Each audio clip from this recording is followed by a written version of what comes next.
Thank you for joining us for the latest from 5 News. I'm Joe Ellison. Walmart is cutting 200 jobs in Bentonville and at other corporate offices.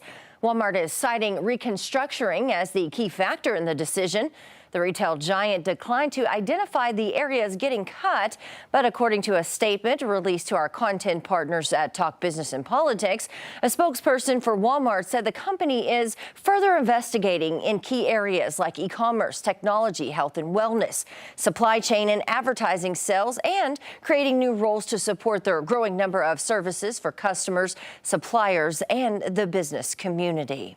Now, before we get to other news, let's check in with meteorologist Zach Scott. Now, Zach, we got some much needed rain today. Yeah, and this is the perfect way to do it. You get showers scattered every couple of days, and again, it really adds up, and then you don't have to worry about the flooding concerns.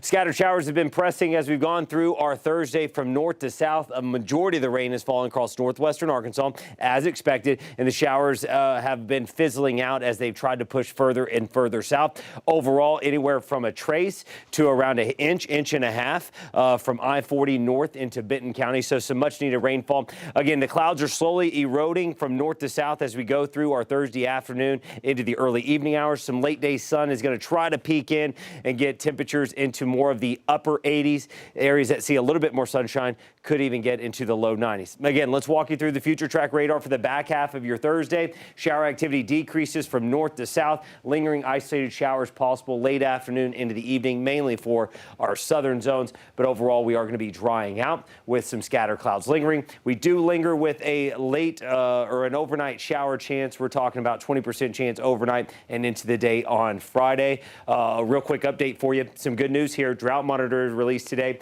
We went from a level 3 in the red to mostly just a level 1 and level 2 for the majority of 5 News country. Still a lot of work to do. More rain on the way as we get into next week. Joe? All right. Thanks so much, Zach. Well, a setback in the push to legalize recreational marijuana in Arkansas. The initiative will not appear on the November ballot and now likely heads to court. Recreational marijuana was one step away from getting on that ballot in November after Responsible Growth Arkansas got more than the required 89,000 signatures. They were expected to be certified by the State Board of Election Commissioners, but they chose not to certify it, saying the language for the ballot is misleading to voters. The board also had concerns that Responsible Growth Arkansas did not have sufficient background checks for dispensary owners. Commissioners also felt a lack of limits on THC levels was problematic.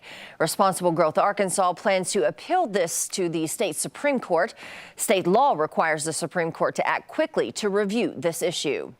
Well, volunteers from Northwest Arkansas are in Kentucky right now. They're helping people impacted by devastating flooding. Sheepdog Impact Assistance is a national nonprofit headquartered right here in Rogers.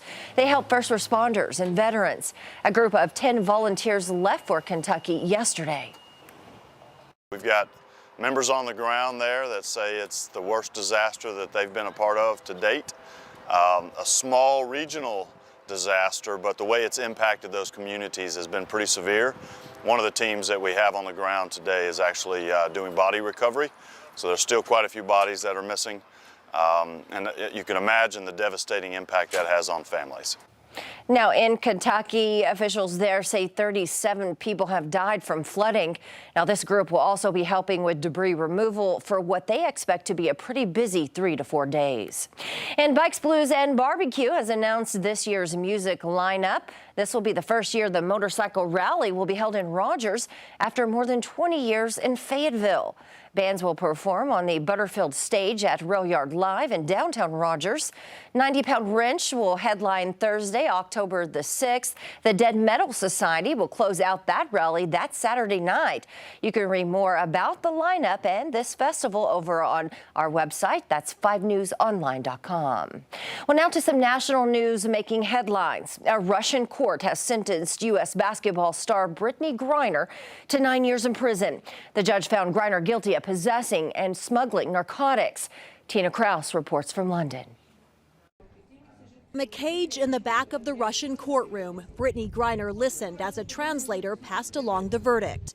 The judge found the 31-year-old basketball star guilty of deliberately bringing vape cartridges containing cannabis oil with her when she flew to Moscow in February.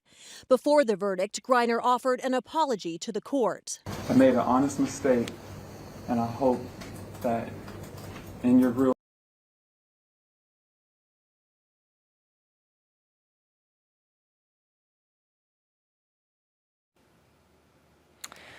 I'll put that package in 3, 2, 1.